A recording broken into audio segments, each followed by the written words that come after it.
with France's president and interior minister heading to Saint-Étienne-du-Rouvray after a priest was killed there. That's a town in Normandy close to the city of Rouen. Two men having taken hostages at a church. One hostage was seriously injured. Now, the attackers were killed later by police. They'd been carrying knives. Joining me now, France 24's Kate Moody. Kate, so what more do we know at this stage? Well, we know that this took place at the Saint-Étienne church in this little suburb just outside the city of Rouen. It's an area where there are quite a lot of shops nearby, so we're trying to get more details from the people who might have been in that area. Two armed men, we're told, entered through a back door of the church during morning mass.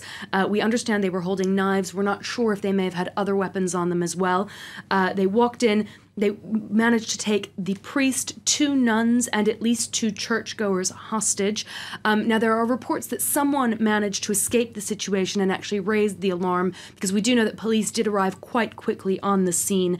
And the situation did, in the scheme of things, end quite quickly around 10:45 a.m. local time.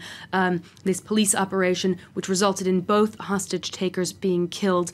As you said, we know that one hostage, we understand it was the priest himself, who was also killed. There are some suggestions that his throat was slit, some sort of rather gory end to this priest's life. We're also being told that a second hostage is fighting for his or her life. The people in the area that we've been able to talk to say that they did hear gunshots while the police operation was taking place. Very high security presence on the ground there, and they're being told to stay indoors. What do we know about the attackers? Well, not very much. We don't know who they may have been or what their motivation may have been. There are some reports from local media there that at least one of the two men had a beard and some kind of a head covering that is normally linked to the Muslim faith. We can't confirm that at this point. That's what we're hearing from locals there. We're also being told that anti-terrorism judges are looking into it. So authorities clearly considering this as a possible terrorist incident.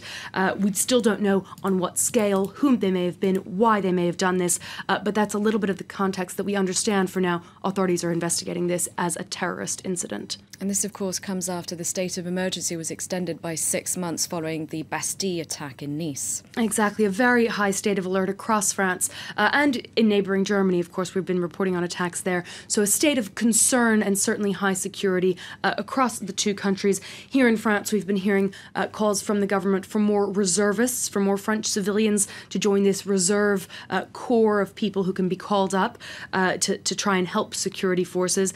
As you said, this state of emergency has seen thousands more security personnel deployed across the country.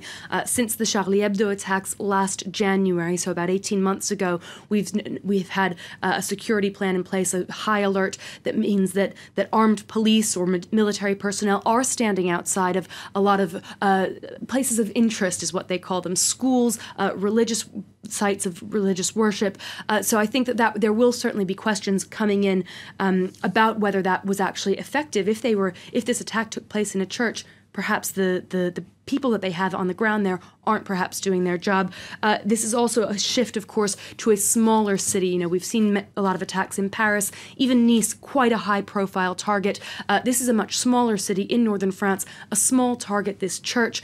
So a lot of questions are going to be asked here about the shift in targets, of course. All right, thank you very much, Kate.